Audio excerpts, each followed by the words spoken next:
Welcome back to the Titans of Food Service podcast. Today, I welcome Laura Liz Meyer. Laura is a multi-year world pizza champion. She's been recognized by various publications such as Hoodline, Thrillist, and Restaurant Hospitality, as well as been listed as San Francisco Chronicle's Rising Star Chefs, one of Eater's Young Guns, and even noted as one of Forbes 30 Under 30 for the restaurant and beverage industry in 2016. Laura is a speaker at the International Pizza Expo and has been the administrator and one of the teaching assistants at Tony Gemignani's International School of Pizza since 2012. Let's jump right into this. This is going to be an incredible interview. Laura, welcome to the Titans of Food Service podcast. I'm so excited to have you on here today. I've heard and read incredible things about you and the success that you've achieved. So welcome. Thank you so much for having me. I'm really excited to be here. Of course. So why don't we go ahead? Let's just jump right into it. And I want to hear all about you. So how did you first get into the food service industry, or how did you get into the pizza making business? I first started at the age of, I think it was 16 or 17, and it was my first job. It was at a time when, my family was telling me, go get a job. You're old enough, go get a job. And so I went to my friend and was talking to her about the job that she had got. And it just so happened to be kind of the neighborhood pizzeria. And she got me the application, pretty much did all the legwork for me. And then Next thing I knew, I had a job. And it was in a pizzeria with my mentor. First started in Castro Valley of California here. And then as he was growing his brand and his empire, he kind of just brought me along for the ride. And, every time he offered me an opportunity, I said yes. And now we are here almost 20 years later, and I'm opening my own restaurant. Look at that. Okay. So when you were 16 years old or 17 years old and you began working in the pizza business, how long were you there at your first location? The first restaurant I ever was in, I was there for about 5 years. Okay. And that was in Castro Valley. That was kind of the original pizzeria, very kind of small town, everyone's first job, lots of young kids, college students. And then when I myself finished college and Tony Gemignani had already opened his restaurant in San Francisco, he offered me a kitchen manager position. And I jumped at the opportunity. I had just graduated from college and was itching to get out of my small town and into the bigger city. Sure. And so I took the job, and I was there for about 7 or 8 years. And then from there, I took other opportunities within his restaurant groups, a secondary group called Pizza Rock, and I took on the corporate chef position, and that was across multiple states and whatnot. And then COVID hit. And so that brought me back home, and it kept me in San Francisco, and it was great. And then when COVID hit, it is when I started testing the waters for my own self. Okay. I like it. So Tony Gemignani, I believe he's a very well-known person in the pizza world. I think he's a Pizza World Cup champion, and I believe he owns some of the most well-known pizzerias in the West Coast, probably in the country. Describe or tell me about your relationship with Tony. Well, Tony to me is family at this point. He's always going to be a part of my life. I'm the godmother to his son, and I don't imagine there's ever going to be a point from here on out where he's not a part of my life. And Initially, it was very much, he was at a big growth spurt himself. He had just won his award in Naples, and, he was really launching his career, and he was in a big stage of growth. And that's when he had offered me the opportunities and whatnot. And of course, I was jumping at everything that he was willing to throw out there.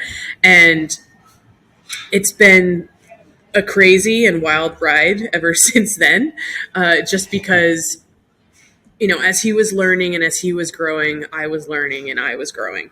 And so it was very much kind of an in tandem friendship, working relationship, and whatnot. And so it was a great experience working alongside him and learning, and then not just learning, but also jumping at other opportunities outside of the restaurant with the competitions or speaking engagements, working with the school and teaching, and kind of transitioning more into that teacher role, and learning from him how to be and how to wear all of these different hats within this industry, and just kind of seeing all of the possibility. And it's been a great experience so far. Yeah, that's what it sounds like. You mentioned it was kind of a crazy and wild ride. What does that mean? What were some of the things that what were the crazy and wild, maybe some examples that happened along the way? Yeah, well, the restaurant industry, I think a lot of people have this understanding of the restaurant industry as you open a restaurant and then you live and die there. But for Tony, that is never going to be the case. And especially for myself as well, having learned under him, it is you go for and you grab every opportunity available to you. And so that meant that we were opening more than one location. We were expanding concepts and creating new concepts. We were crossing state lines and opening restaurants in different states, and that comes with its own hurdles and problems and whatnot. And then learning to work with different people, like the stadiums and licensee agreements, and building your own branding and whatnot. And then the school, and then competitions, speaking engagements, learning to work with bigger companies and kind of a different side of the food industry. But then also parlaying into a cookbook and working on a cookbook and learning how to write, learning how to do public speaking, food photography, all of those things that are kind of interconnected that you don't really put together with the initial thought. And so I really learned alongside him how big the food industry really is and how multifaceted it really is. And if you want the opportunities, they're there. You just have to go for it. Sure. When working with Tony, was there, on this crazy and wild ride, was there any failures that you had throughout that time? And maybe if there was, what were something that you learned from that? Definitely. There's always failure that comes along with success. It's just, especially with social media now, you only really ever see the success and not the failure. And I feel like you can't have success without failure. It's the only way to test ideas and to test products and to see what works and what doesn't work. And, when as simply as a menu item, what works, what doesn't work. And there's two sides to that coin. It's does your clientele like it or not? But then also, does the kitchen like it or not? And does it work for your procedures, and does it interwork within it, or is it completely dragging your kitchen down, and causing other problems? So there's two sides to that coin of whether something, specifically a food item, is going to be successful. And so just learning about that, but then also learning about branding, what works, what doesn't work, how to get people in the seats, how do I get butts in the seats, and, how do I get exposure, and learning what avenues work and what don't.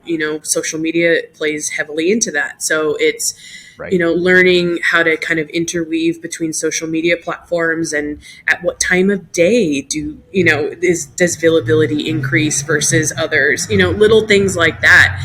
And then also learning about TV and radio, and, radio isn't quite as big anymore as it used to be. So, learning that radio is great and do it, but that you probably shouldn't settle for just radio if you have that opportunity, and learning kind of, how to expand from there into other media platforms and whatnot. So there's a lot of trial and error that people don't see. And it seems like everything is seamless and easy, and it, everything connects and it just works seamlessly. And it's never the case. In my experience, it has never been the case. But at the same time, that's how you learn. It's how you grow. And Yep. it only gets better from there, really. Yeah, for sure. When you when you look at opening a new concept, would you look at the marketplace and the competition around the area, or how did you decide, you and Tony decide to open up a new location? Well, when I was specifically looking at my location here in Berkeley, I Sure. was looking for, specifically foot traffic. I knew that if I wanted to make this place great and big and not just a local haunt where it's just your residential and settle for that's probably going to be my max. If I knew that I wanted to be able to grow this and really grow it, not just be satisfied with that local clientele, then I needed foot traffic. I needed visibility. I need, people really. And so I was looking at very specific areas that were going to give me that, as well as accessibility in terms of, okay, maybe there's not a lot of foot traffic, but is it a place where people drive to a lot? Is there a lot of parking? Are there theaters? Are there, are there other things around it that are pulling people in and keeping people there? And so that was a big thing for me. And so I was looking at very specific areas in the East Bay. I knew that I wanted the East Bay because just having pretty much grown up in San Francisco, I had just reached a point in my life where I was ready to experience something outside of the city. And I knew that for me to make my name standing alone from Tony, that I kind of needed a little bit of a separation just to really be able to stand on my own 2 feet. And so the East Bay is great. It's where I was born and raised. It's a place that I always come back to, and it's my home. So Sure. I knew the East Bay was it. And then having looked at certain areas in Oakland and Berkeley, Berkeley is just, there's a certain pulse here that you get that is similar to San Francisco, but maybe not quite to the same extreme. And with the university, the Cal University being so close, as well as Berkeley High, the high school, I knew that there was going to be a constant rotation of young people. And it was always going to be high energy, new energy. Everyone around here is in with the times and what's cool and what's not. And, there was always going to be a constant flow of that kind of high energy and, accessibility to what's in the know, I guess. And I knew that that was going to be really, really helpful for me to be able to focus on what I needed to focus on, but always have kind of this pulse around me kind of influencing myself. I love that. I mean, this is very well thought out. I mean, it is not easy to open any kind of business, and it seems like you have just a wealth of knowledge, and so I commend you for that. Is your location open yet, or is it still on the way? We're close. We're getting close. We're projecting probably mid-March right now. We're hoping for March 16th. It looks pretty good as of right now, with construction and all that. So we're aiming for that date, but you never know with construction and dealing with things outside of your control, like city permits and inspections and things like that. But we're pretty hopeful up to this point. That's great. And I know you mentioned COVID changed some things, but what was your why for starting this, new pizzeria? For me, I had just gotten to a point in my life and in my career where I had to really kind of analyze, what are you doing? Where is this all going? I pretty much came to that fork in the road where I could stay in my position and be content knowing that I will always be able to pay my bills, always, and be able to go along with any of Tony's crazy ideas and find a certain amount of, comfort there and whatnot. Sure. But was it going to be enough, for me to be able to do that and whatnot? Or was it okay, do we need to seriously look at doing this on your own? And for me, that was a really big question because having worked alongside Tony for so long and also having such a big community of people around me, that I've watched everyone do this for almost 20 years. So I know exactly what it takes personally, professionally, physically, mentally. I know exactly what it takes to do this and what kind of sacrifices that are going to need to be made. And I always thought like, oh, I'm still young enough. I could pivot from here and find a new career and be successful and get out if I needed to.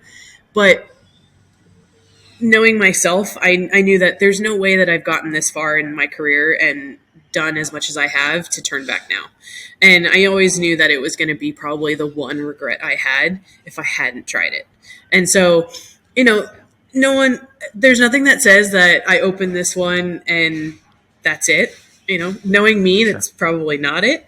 But I knew that there's always more. There's always possibility. If you've got the work ethic and you have the drive and you have the smarts, then you can do anything. So even if I'm 65 and I say, you know what, I think I'm ready to get out and I want to do something different, I probably will.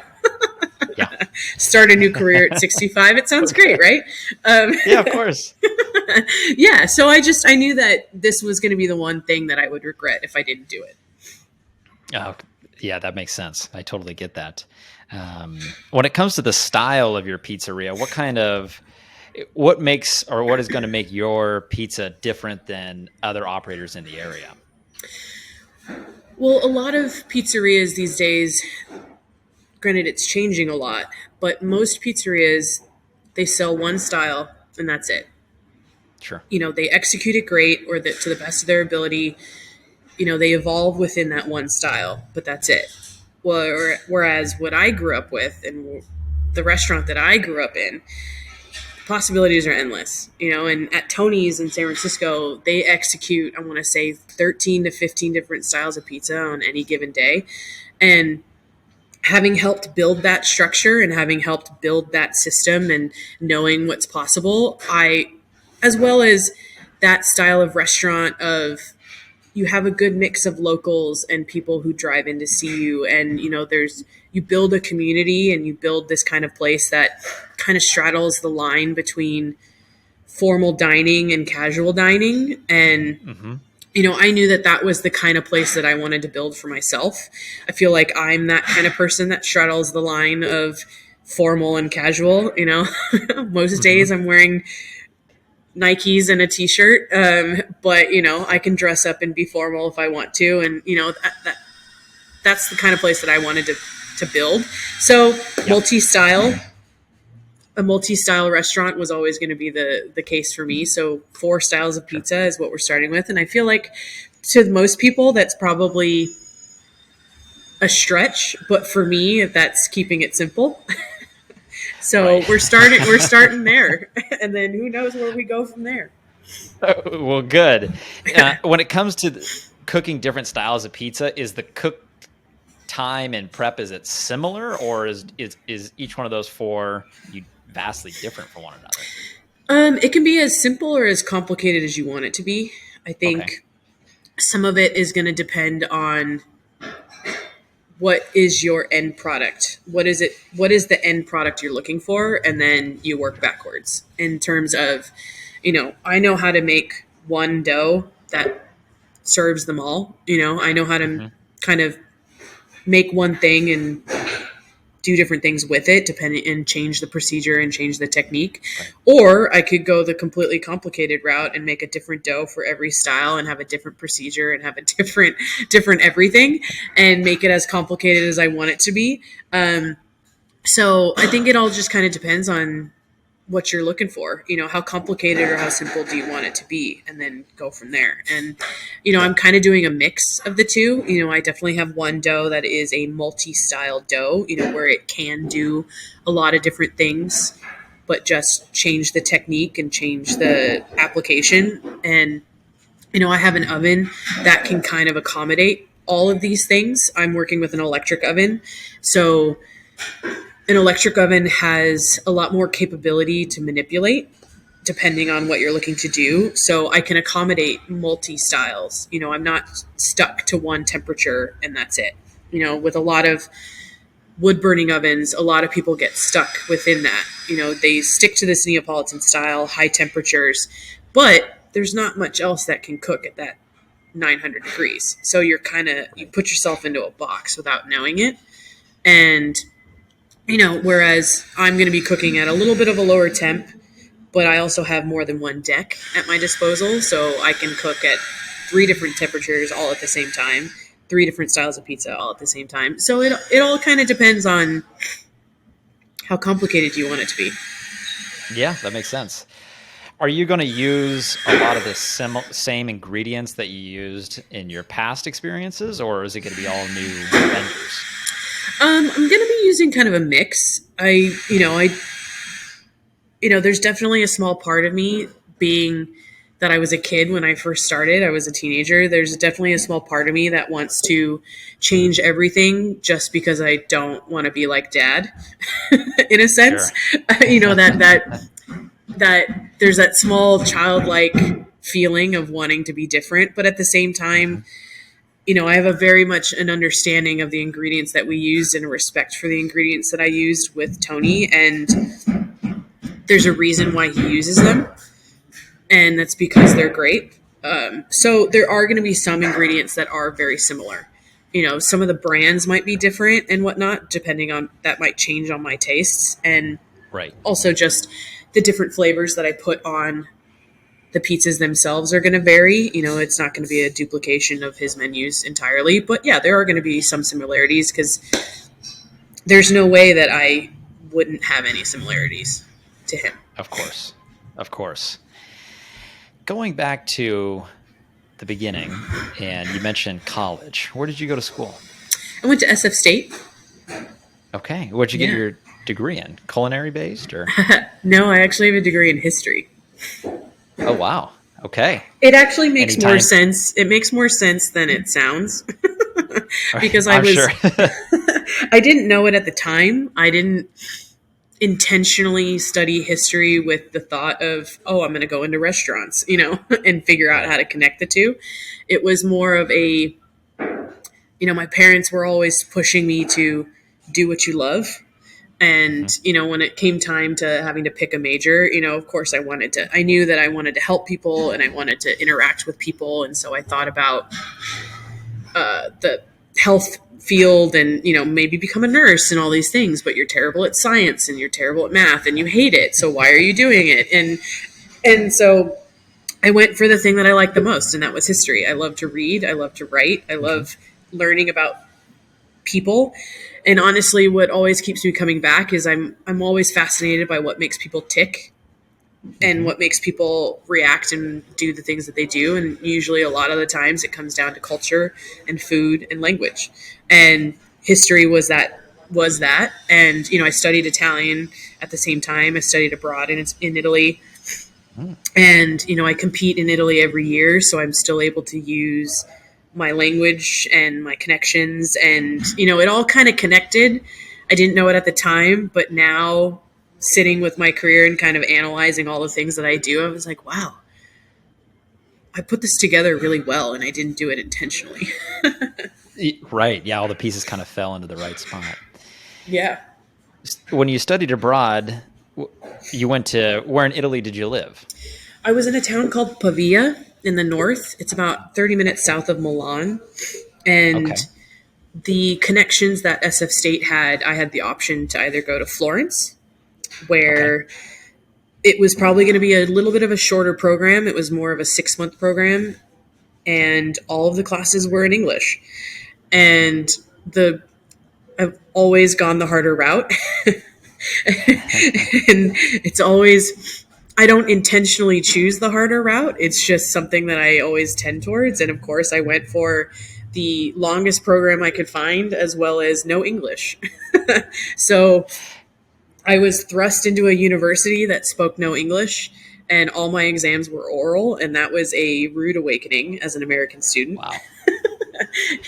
Yeah, I have a newfound appreciation for different education systems. And yeah, I'm sure. Having to take college level exams in a foreign language is orally and in front of your students is, yeah, it's a learning experience for sure.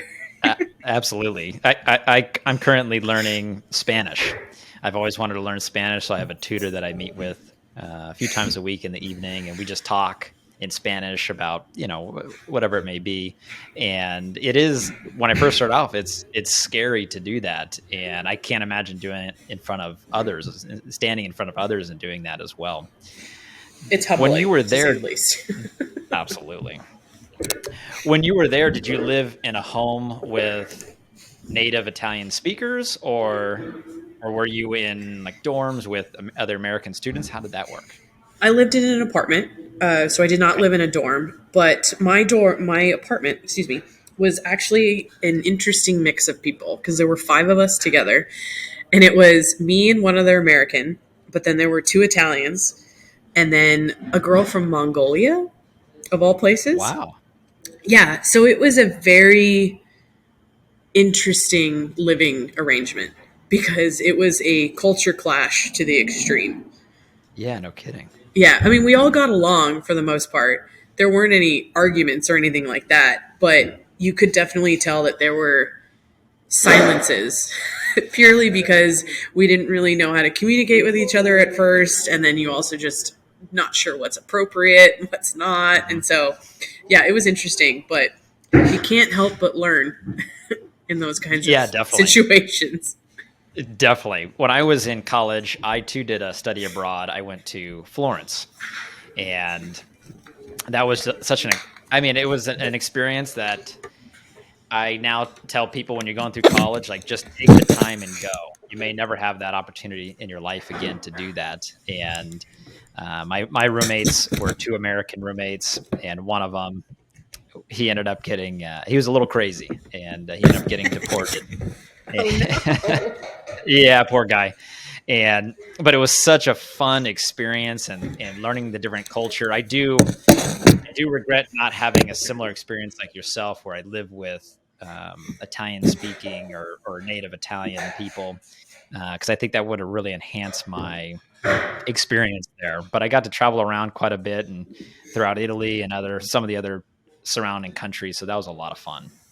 Yeah, the big thing my big takeaway from that is, from that experience at least, I still am friends with a lot of the people that I knew there, that we all lived in the same, town and whatnot. And my big takeaway was speak fast and be fearless, because you always forget that we as Americans, our language is terrible in the sense of, right. When we communicate with each other, we slur, we push words together, we make up our own words on the fly. And, yep. If I was someone trying to come in and speak to me, I'd probably think that we were all crazy because our English isn't structured English. And so I had to relearn that when I went over there. I was like, just speak fast, and who cares if you mess up? Exactly. When you were there, did you work in any restaurants? I didn't. I was actually a nanny. And so I worked with a family, and that was a great experience. I didn't work in any restaurants, but the year that I lived there was the first year that I gained exposure to the competitions. So that year, Tony had come to Italy for a competition, and he had invited me to come check it out. And so that was kind of my first taste of competing in pizza internationally. And so, of course, as soon as I got back and started working for him in San Francisco, and he asked me if I wanted to compete, it was like, oh yeah, we're doing this. I'm an extremely competitive person, so it checked all the boxes. Totally. Where did these competitions take place in Italy? So originally they were there's a couple of them all over, but the big 2, the original one was in Salsa Maggiore, but it moved to Parma in the north. Okay. And then the other big one, of course, is the one in Naples. So those are like the 2 big heavy hitting competitions. And then, of course, there are other smaller competitions all over the place. But depending on the style of pizza you like really want to be known for, those you pick one of those 2. The people that you're competing against, are they from all over the world? Yeah, there's the one in Parma. Usually there's anywhere between 20 to 25 different countries present. Wow. And the biggest category, I've seen upwards of 600 people. 600 people? Yeah. Usually it's spread across 3 days. And your odds going into it are so slim that to win is huge. And I've definitely know a couple people who have won more than once, and they are amazing pizza makers. But for me, at least in the beginning, it was, you're not going to win. You have no chance. You have a 1 in 600 chance of winning. So forget about that and just go for the experience, learn, figure it out, and then, come back and give it hell the next year. Sure. But I actually ended up winning the first year I competed in Italy. And so it was one of those, like, none of us expected it. And so when we heard my name, it was the entire room was silent because no one knew who I was. And so it was like me and a few other people at our table, and we were the only ones cheering because we had no expectations, and there were only 3 of us Americans that had gone to compete, and a couple people that we knew that had come with us. But beyond that, you're in a giant think of it like a giant expo center, and it's hundreds of people, and they call your name and it's crickets. Except for like maybe the 6 people that Wow. It was a great experience, and it was a memory that I'll always cherish for sure, because it was I'm sure. It really was a kickstart to a lot of things. Mm-hmm. I can imagine. I mean, I'm sure it's frightening to be up there and doing that as well in front of all of your peers. And it's frightening, but it's actually kind of liberating, because there's a certain kind of comfort in the fact that you can hide. Nobody knows your name. Nobody knows what you're capable of or not capable of. Nobody knows if you speak English or Italian, or, you're an unknown. So there's a certain kind of liberating feeling to that, especially in competition, because it's a different set of pressures. The pressure is more on you individually, and the pressure that you put on yourself as opposed to outward influence. And so it's kind of liberating being the first or doing it for the first time, because you don't have to worry about so many things. You can kind of just focus on what's in front of you. And whereas now it's a little bit different when you walk into a room and everyone's pointing at you, or not everyone, but at least more people than originally. And, now the expectations are different. People expect you to do well. And if you don't meet those expectations, it's like, was it a fluke? Was it not a fluke? Sure. Was it, so there's a lot of things that kind of go into it. And so, but I love it. I'll never not compete if they allow me. Yeah. Within these competitions, there's different. Is there like different what's the word, categories? Like I think you won best pan pizza. Is there multiple categories, or is it just one singular category? No, there's different categories, and they vary depending on the style. So the one that I won was the pan division, but then they also have, and then most of them are the same divisions.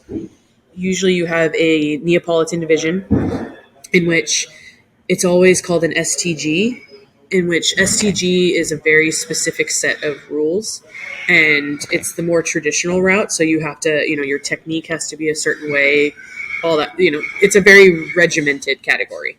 Other than that, you have the Roman style pizza and palla, and then you have what they call the classic category, which is usually a round pizza, and it's more of an anything goes kind of category. You're not limited on toppings or crust or anything like that. They just tell you it needs to be round and it needs to be this size. And so those are like the main competitions, but you also have like gluten-free. You have, in Parma, there's a bigger category called Heinz Beck, which is more of a chef-driven category. And then you also have a doubles a pairs competition, which is kind of cool. Yeah, so there's a lot of different categories that you can choose from. And you still compete today. Like you still go every year to compete. I do. Because of COVID, of course, they didn't have the competitions, but they're bringing it back this Right. year. Unfortunately, I won't be able to go to Parma this year because the restaurant will be opening. Right. But that's okay. And then and then of course the one in Naples, the Caputo Cup. And then they have a couple here in the U.S. that are very large as well. Gotcha.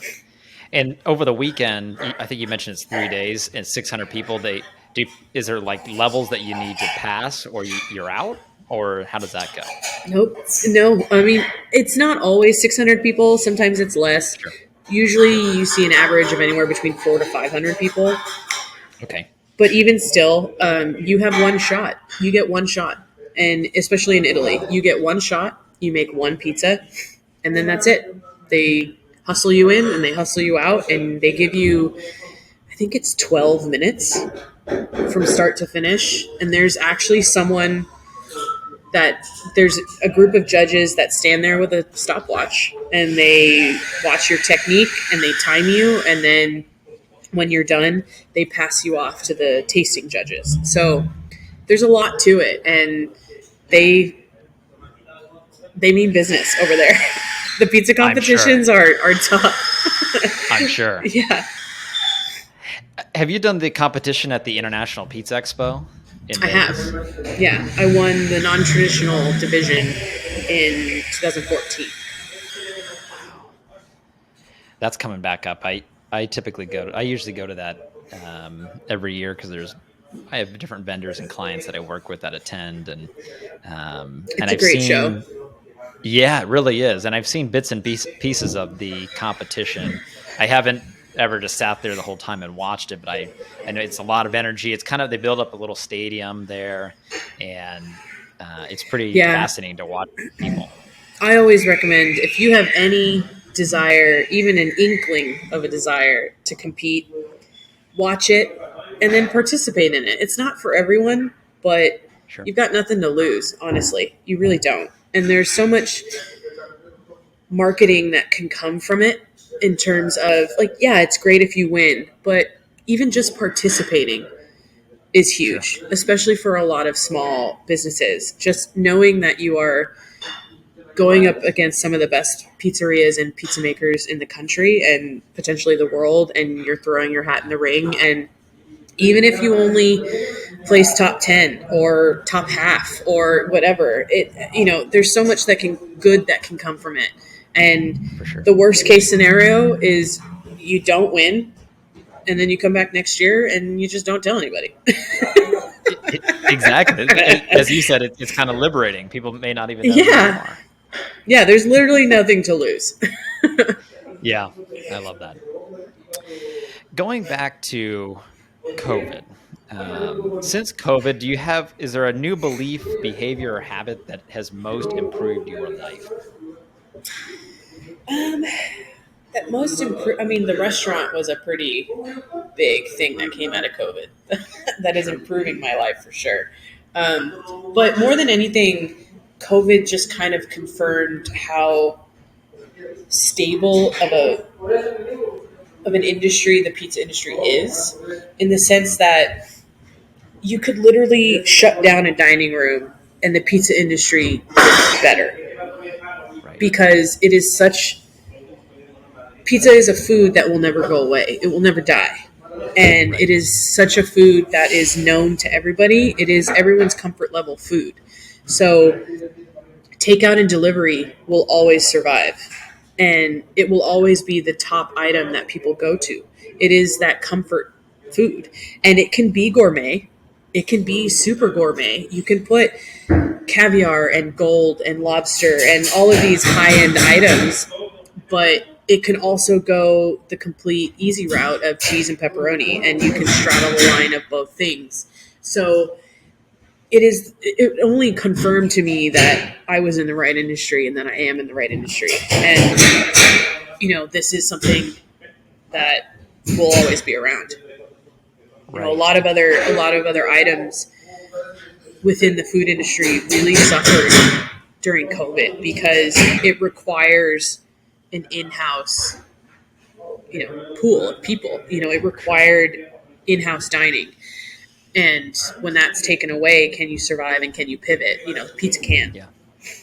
Yeah, absolutely. It's kind of like I know during the pandemic when everything was shut down, takeout or drive-throughs, were very popular, and Yeah. as was pizza. They're both kind of recession or even pandemic proof, which is, for a new business that you're opening, it's good to have that, know with all or know that there is always going to be a consumer that wants your product. Yeah, it's a comforting feeling Sure. in the back of your mind, knowing that, because now especially, opening up a new restaurant, there's a lot of new rules with COVID, Mhm. and also insurance policies and all these kinds of things. And knowing that if this were to happen again, could you survive? You've survived the first time, and now we know. And everyone has Yep. pivoted to make sure that they can survive, but can you? And so knowing that pizza will always survive it's a little comforting. I'm sure just a little bit. Just a little bit. If you could go back in time, going back to 16 or 17 when you started in the pizza business, would you have done anything differently? No, no, not at all. Because for me, I was constantly being told, do what you love. Sure. Don't, yeah, think about it rationally, think about it realistically.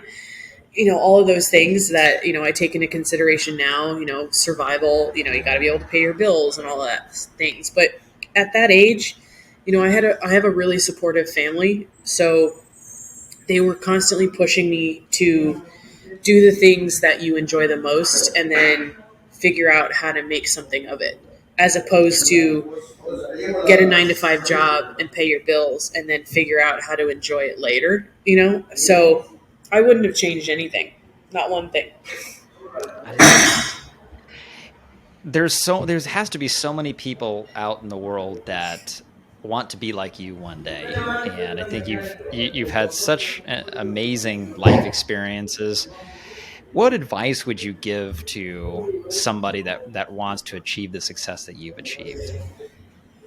um, I think a lot of it are the main things that you hear all the time. It's, Sure. for me, I would definitely push also the do the thing that you love the most, because Hmm. if you do what you love, then you never work a day in your life, kind of a thing.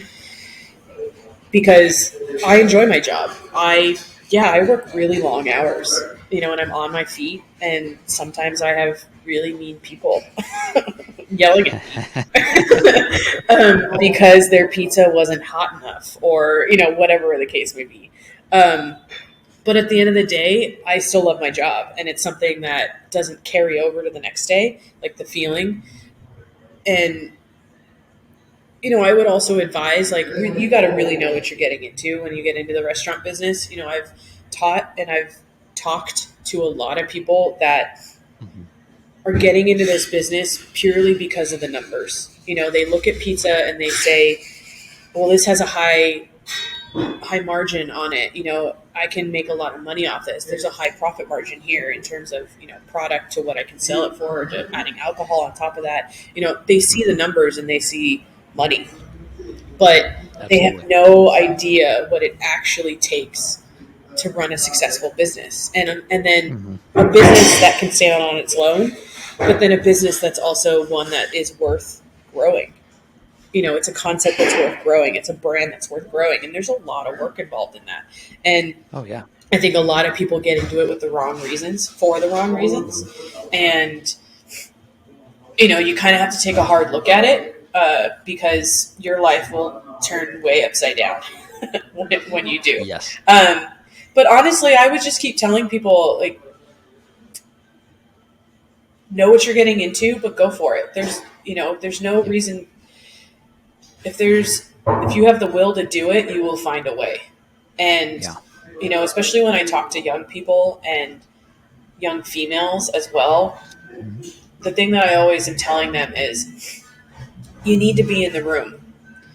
You might not be a Right. part of the conversation on day one, but you need to be in the room. You need to be Right. listening, you need to be watching, you need to be absorbing everything. And one day you will be a part of the conversation, whether it's because you decided you wanted to compete and now you've won and now your name is now known, or because you're opening a pizzeria and you're doing well, or you're just partnering with the right people, and I always tell people, like, you don't have to be 100% outspoken right out the gate. You don't have to be shouting from the rooftops, hey, look at me, look at me. But if you're not at least in the room, then you'll never know what's going on. Yeah, that is very profound. You're right. Yeah, you have to be in the room. And, I'm sure being in the room, you get knowledge and experience and surround your people with, who can help you get to where you want to be. Yeah, for a really long time, I was a fly on the wall. I was Yeah. Tony's assistant. And, I think in the very beginning, no one really saw me because I was Tony's assistant. I was there to assist Tony and do what he needed and make sure that he looked good. And I did that. But at the same time, being Tony's assistant allowed me to stand in the back of the room and listen to the conversations going on around me. It meant that I was in the room with other pizza makers. So I was learning about the physical product and the science and the chemistry and how to make an outstanding product. But it also meant that I was in the room with other consumers and learning about their concerns and what they want. It meant that I was also in the room with CEOs and people of other high-end products, big companies. I was in the room listening and learning how to navigate those relationships, how to have those conversations and whatnot, and how to, expand and grow my name alongside somebody, how to partner with people, how to do all of these kinds of things. And, I've learned a lot by just watching and listening. And it's one of the best attributes that I think that I have, is that, especially, and then even more so in learning how to be a manager within a restaurant, how to manage a team and work with a team is, I've always, and I hate to sound super cliche, but I've always told people, especially on my cruise, is that you got to learn how to play the game before you can change the rules.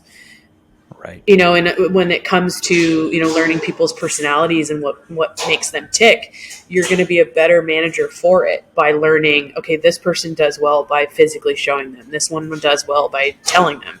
This person doesn't work well with being reprimanded, or whatever, so you learn a lot by watching and listening. Yeah, I totally agree with that. And I think that's what makes a transformational leader, is understanding that the team that you're surrounded by. I think that's very important. And, because you want to get there and buy in, you want them to be passionate. You want them to have shared vision and go in the right direction, or in the same direction as you. So it takes a lot of skill, patience, time, to learn that as well. Yeah, definitely. And not everyone is meant for specific management roles.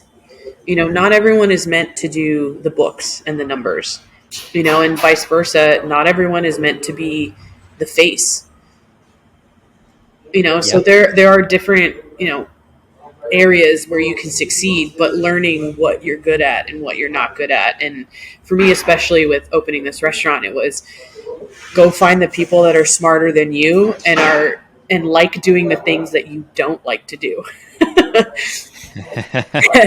And stick to what I'm good at, but find the people that are smarter than you at the things that you're not.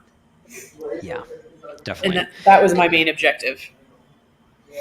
Kind of like you, when I was going through school, science, not my thing, math, not my thing. And I was like, you know what? If I need a science related question answered, if I need help in science in the future, then I just want to surround myself with other people who are experts in that area, and, kind of find people who are smarter than me in whatever topic or focus that they know very well. Looking, you're starting your next chapter here, on March 16th or mid-March. Looking into the future after that, what does success look like to you? Success to me is the first restaurant that I opened is still going strong. No matter what other concepts or locations open beyond that, I have the drive to do that. I want to open new locations beyond just this first one. But success to me is if the first thing I opened is still going strong and I'm able to go beyond that, then I did it right. But also building beyond that, I want to continue teaching and continue expanding and, doing those things. And teaching is one of the things that I love to do. And to me, if I'm still doing it and people are still asking me to do it, then I'm successful. But, and also my own happiness plays into this as well. Of course. So I think personally successful to me is also all my bills are paid. I've got a roof over my head. My family is happy. And I have a job to go to in the morning. The basic necessities of life. Exactly. Everything else from there is a plus, especially in this industry and with what I do. I mean, if I had no idea that the kid that worked in a pizzeria at 17 is now still making pizza, but traveling the world because of it. Like, who could have predicted that? Yeah. I always like to prescribe to the thought that there's a million ways to be successful. You just have to choose one. And you've definitely done go that. for it. Well, thank you. You haven't seen nothing yet, though. I know, more to come. Well, I wanted to say thank you so much for joining me today on the Titans of Food Service podcast. I really enjoyed our discussion, and after you open, I hope to get up to Northern California and come visit and try all of the 4 different styles of pizza. And I'm so excited for you. And again, thank you for coming on today. There's going to be so many people that resonate with your story. And I think there's going to be a lot of people out there that aspire to achieve what you've been able to achieve as well. Well, thank you so much for having me. I look forward to hopefully having you in the restaurant one day, and you never know, maybe there'll be 5 styles of pizza by then. I like that.